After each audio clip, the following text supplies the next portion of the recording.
Okay, hello guys, BN146 here. Welcome to the second game of our rapid series. We are playing here on the white side against a now something 77. So we started 1d4, he continued knight f6. We'll play a classical opening to begin things. c4 g6. Ooh, the king's Indian. Do you want to go into a main line, I wonder? We'll continue knight c3, bishop g7. I'll go knight f3. I don't think I want to play a main line. I mean, partly because I know nothing about the main line, king's Indian. He goes d6, I'll go bishop f4. Yeah. So this is just it's a slightly harmless setup from the white side, but at least it gives makes things slightly uncomfortable for black. I'm wondering what I'm supposed to play, e3 or h3 here.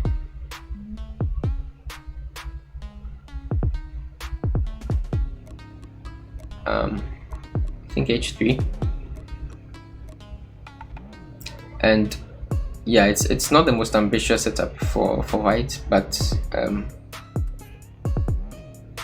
what it does is it takes the king's Indian player slightly out of the positions that they will consider typical, and so they might make mistakes like the one my opponent just made. I'm not sure what his yeah, okay, the rapid ratings are a bit higher than, so because it's odd. I mean, that just drops a pawn. There's no two ways about it. So I wonder who I should take back with. I guess I'll take back with the knight.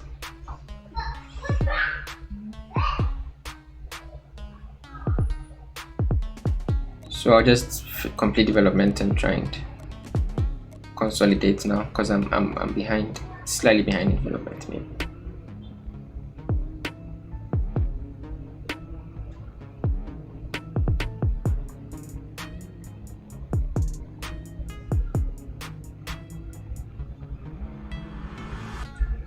So yeah, that was a bit of an anticlimactic start, but I mean I'm still only up a pawn, so the whole game remains to be played.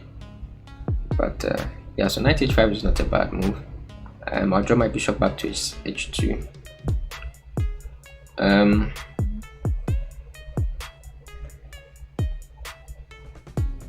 not sure how. I mean, just rook e8 I guess is what he should do. Put more pressure on that knight, not allow me to develop comfortably, because again, if I can develop and castle, I'll just be up a pawn with very little compensation. So he needs to drum a compensation from somewhere. Queen e7 is also very good.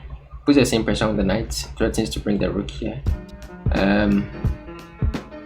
But it does give me tempo with 95, sorry, because the queen can't take. 95 hitting this one and then stopping the check, so there's no checks. So 95, where does it go? It's a question. It's actually not a simple question to answer, right? Because it's not obvious where he's supposed to go. So 94 it is. If the queen finds a good square, because this one will also get you, so maybe he has to go there, but then there's no threat on the bishop, and I can just continue with, yeah, I can just continue with e3. So yeah, so I think e3 is just fine. Oh, but maybe c6, right? Maybe c6 is what I need to calculate. But c6 I have b4. Actually, I might have b4 immediately now that I think about it. b4. Where does the queen go?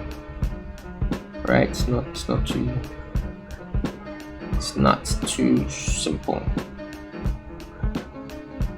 All these squares, it's not a square. This square is out. That square is out. That square is out. That square is out. So it really does have to come back. That square is out. So oh, d6 would be an only move. as suspicious. The queen trapped?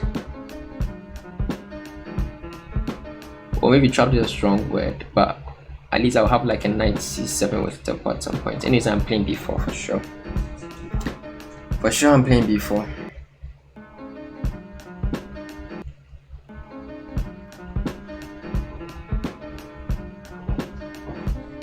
So queen e6 is false like we calculated, and yeah, it's on a diagonal with my bishop, so there will be discoveries.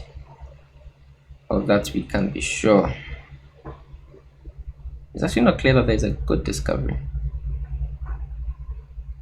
So maybe f7 goes here, and then maybe here with tempo. Because also I will have opened up this guy. Maybe I should have castled before I did all this. But anyways, we could also just leave the queen there. No, but then he'll be hitting my knight, so I will have to do something. Yeah, we'll figure out something. Yeah, so queen e6 is on the board. Maybe I should start with c4.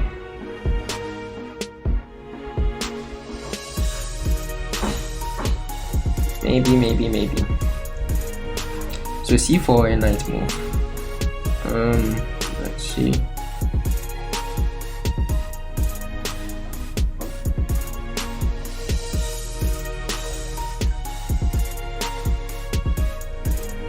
What do we want to do?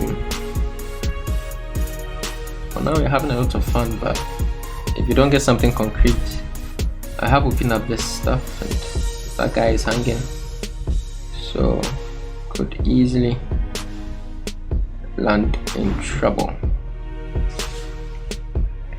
So I really need to strike a fatal blow. Knight here, is that a thing? And then queen e6, where would I go? No, that's not a thing. That is definitely not a thing. Is a thing that's... no, it's not a thing. So what to do? This is actually slightly annoying. g4. At g4 he takes on e4. Oh, I'm enjoying this a lot less now. It's actually stressful.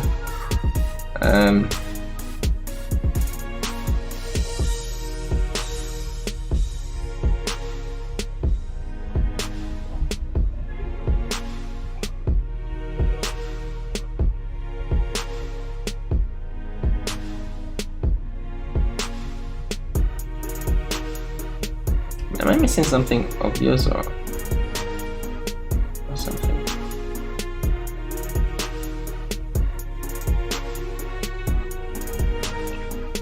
The e6 square is just very solid. Because these knight c7 ideas I think are a bit premature.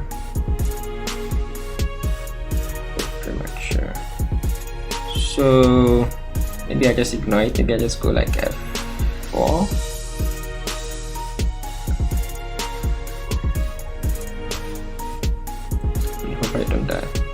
Therefore, it's just such a sad move to make. Nah, you don't play b4 and play f4. That is not in the spirit of b4.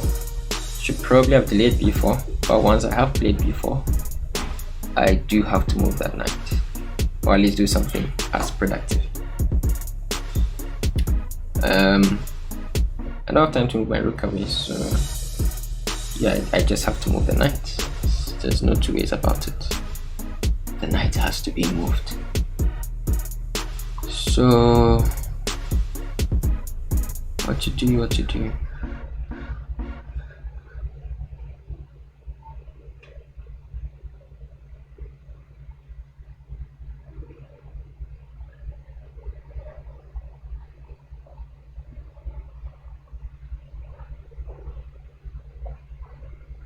I guess knight c6. And then we go knight d5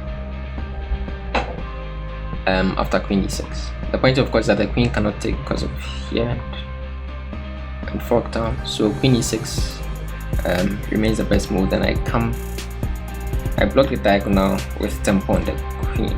The bishop takes, I'm just very happy, and I'm still threatening knight c7. The reason I can't go knight c7 immediately is big. Oh, very nice.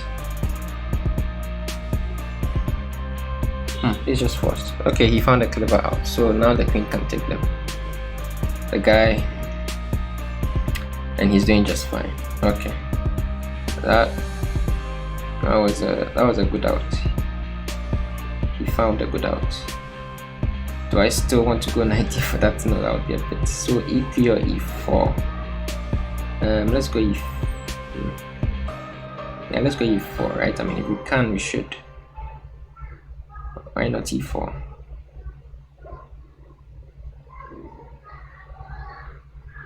Yeah, why not e4? Yeah, we want to put a knight back there. Of course, we will maybe e4 is better than e3, because e3 also the queen was eyeing this g2 square and stopping my guy from developing, so it's a bit annoying. e4 also has the problem of him going knight f6 and eyeing my pawn. He also has this move, so this just makes me go knight d5 faster. He probably takes immediately, threatening this one, so he doesn't have time for knight f6, so he takes. Yeah, I take with it's a good question. Probably do take with them. If I take with this one, I can do this and hope for some coordination like this at some point. If I take with this one, the downside is I open this one, but I don't think he can take at all. Then that, okay. Oh, but this has the, I should have looked at it again. Oh, that is so bad. Oh, that is just so bad. Oh, that is just awful. Awful. Okay, so you're not castling up, right? Yeah, it happens. Okay, so you're not castling. We have to protect our king in the center. It's not what we would have preferred to have had to do, but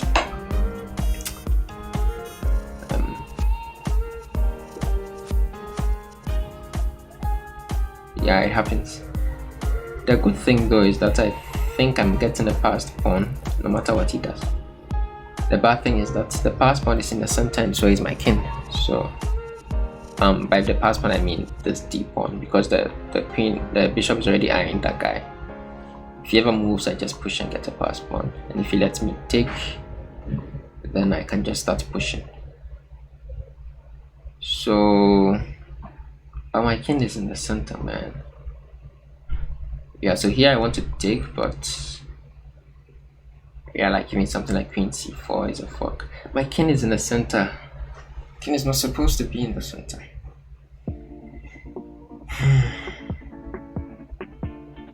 Need to fix my king first. So I can go f3, but the king on this diagonal doesn't have all that much shelter. Or maybe I put my king over here and then play for like g4 and bishop king g2. Maybe that's the way to go.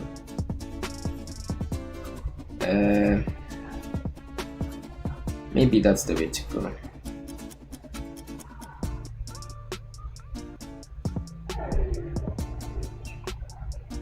King f3. Oh, that was so bad. That was so very bad. Anyways, we could also consider something like d6, trying to take advantage of this fork, but okay, can't draw ours either. But it wasn't working just yet. So the knight wants to, no, it can't land here just yet.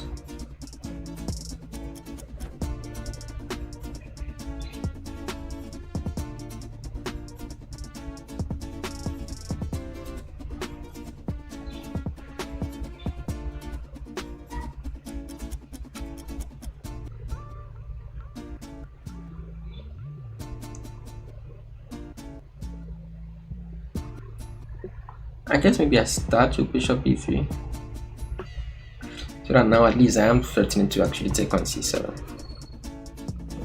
and also I protect that because he's threatening this kind of stuff, he's threatening this kind of stuff, he's threatening that kind of stuff. Because again, my king is in the center, so at least now I can play rook e1, hold down that point a bit more before I get my king away and try and play f3 and pray that the setup holds. That was really bad.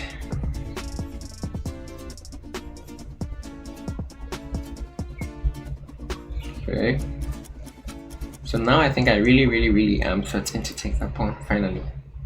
So maybe c6.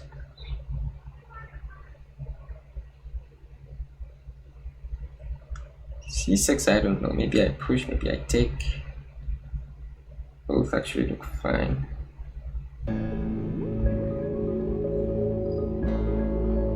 Fortunately, I'm not that material, and long term I do have the bishop pair, so it's not hopeless just yet, but it's still very difficult because of where my king is.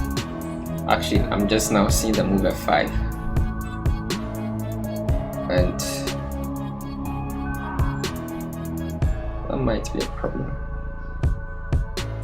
Oh no, yeah, maybe not. I can just take the bishop control stuff. Okay, so this I saw and I thought just rook here, and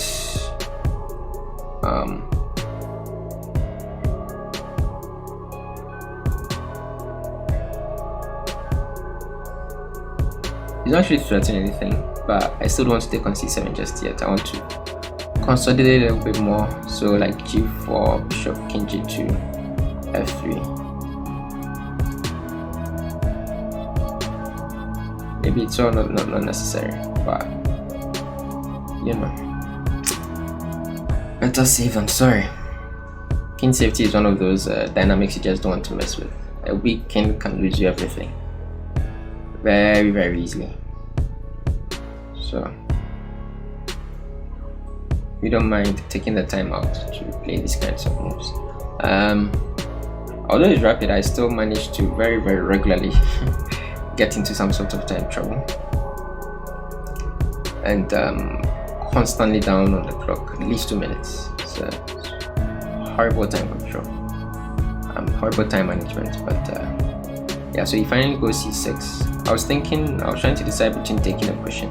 Pushing seems stuck. Like after I push d6, the pawn is just stuck, which is why part of me wanted to take. Also because I have the bishops, I prefer the centers open than stuck. Slightly annoying I don't have my pass pawn any longer, but I think I should take rather than push. So I can start with rook c1, try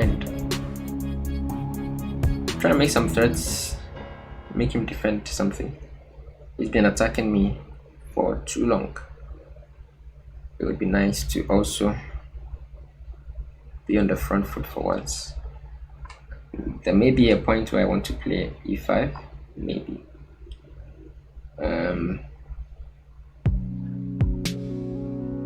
Oh, but now this is just very strong, right? Because it also unleashes that. But again, my weak king. So yeah, the idea was to hit this guy with tempo, and then unleash the file so that my bishop also threatens bishop d6. But again, my king, right? So this he's just going to play queen a3, and my best would be to play this one and go for some queen exchange. But actually, wouldn't be horrible, seeing as my king is so unsafe. I would prefer the queens off than on, so I wouldn't mind this exchange at all. I would not mind that exchange at all. because after the exchange, all of a sudden my king actually looks fairly comfortable. So okay, yeah, I expect rook e8 to threaten to bring his knight in somewhere useful. And what will I play? Maybe I will go back here. Oh yeah, that's actually always a pretty good move. So if rook e8, if I go back there, 95, check what's going on. Might just see that on the board. Okay, so rook e8, bishop a6, 95, check. Oh no, I can just take. What am I thinking? I can just take the bishop. I'm on the guy's rook. I am on the guy's rook. So the point is that this bishop controls these squares, so yeah, it's not that easy for you to find a square and the pawn falls. So you do need to figure something out, or else you go down material. So he decides to go there, so you can take the pawn. I think that's just good.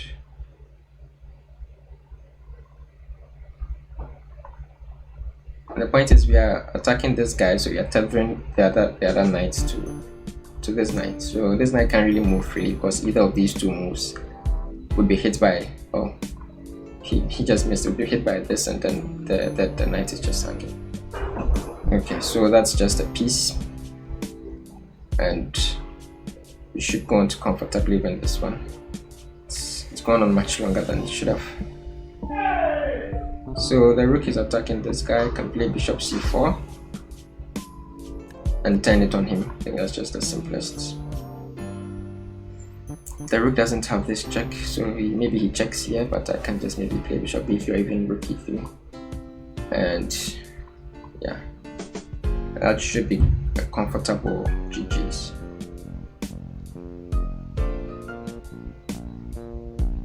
So the rook has to defend. I can do this. No, I cannot. Let me see. I can go to the b file, I guess, and threaten to come in behind. But that actually isn't much of a threat. It's not much of an immediate threat, at least. So what to do? I could also push there and there. That's not bad, I guess. That is not bad, I guess. You can push e5, e6. e6 is very powerful. Crashes everything open. So it goes there. I saw this, but I thought I could actually try pushing anyway. And the point is that if he just takes, I take here. And if the pawn takes, then I take back with one of these two guys, and the rook is protected. So should be careful not to flag. That still remains a distinct possibility. Yeah, so he decided to take, and I'll just take back and simplify things. So here I'll just block with the bishop. No checks for you today. Actually, maybe I should have blocked the rook instead, maybe. But I mean, it's just different degrees of winning. It's completely winning by this point. So I will eliminate his last active piece, and then I'll put my rook on the a file so that the pawn can push forward and the rook is stuck. So that would be a pretty horrible position. Yeah, so he can't push a4 and the rook is stuck, so yeah, he just gives up the pawn. Okay, this is what you came here for. Oh, what am I doing? Anyways, this is just completely lost, of course. I'll just very casually pick up all the pawns left on the board. Okay, he resigns. So this was a King's Indian. I played this bishop f4 setup. Yeah, so he should if he wants to play e5, he still can, but it will take a lot longer than before. That's the idea of this bishop f4. So usually they go knight b d7, rook e8, and they go e5. But in this particular setup, he can't do that. So it takes a bit more time. He has to go like c6, queen c7 before eventually he can play e5. It's still fine. He can also just go c5, and I mean it's an equal position. But he went e5 immediately and just dropped the pawn for nothing. But he played these two good moves, which were okay. And after, I also tried knight e5, queen c5, and I think maybe I got a bit excited about this b4 idea. I could have maybe just played e3 and played b4 next, or after castling, or after bishop e2 or something. But immediately I think also wasn't too bad. Only after this I had to be a bit careful. So I went for knight c6, and he also found this bishop c3 to try and liquidate. But after this I think I was always comfortable.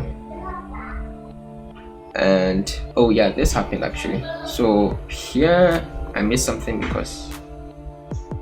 because this wasn't very good. Because after takes, if pawn takes rook e8 was not good, because after bishop e2 he could take on c4. And after this one, what happened in the game with that king on e2, this was definitely not good. So I missed something at some point earlier on. And after here, yeah, I had to be careful about my king. Eventually the best thing, I think that was the best thing, to just get it to f3 and try and play g4 and put it on g2. But I prefer to bring my bishop out first and then my rook out first. And then we started doing this kind of stuff. Rook c1, rook c8 happened. And I saw bishop a6, and I thought that would be a clever way to get the queens off. And after the queens came off, my king was safe again. The center was open and the bishop pair, which is always going to be better than the knights, and very soon their power was clearly manifest, and he dropped everything. So yeah, okay, that was a cool game. Thank you very much for tuning in. I hope you enjoy these rapid kinds of games as I do. Subscribe if you haven't, leave a like, drop a comment. Catch you later. Enjoy your chance.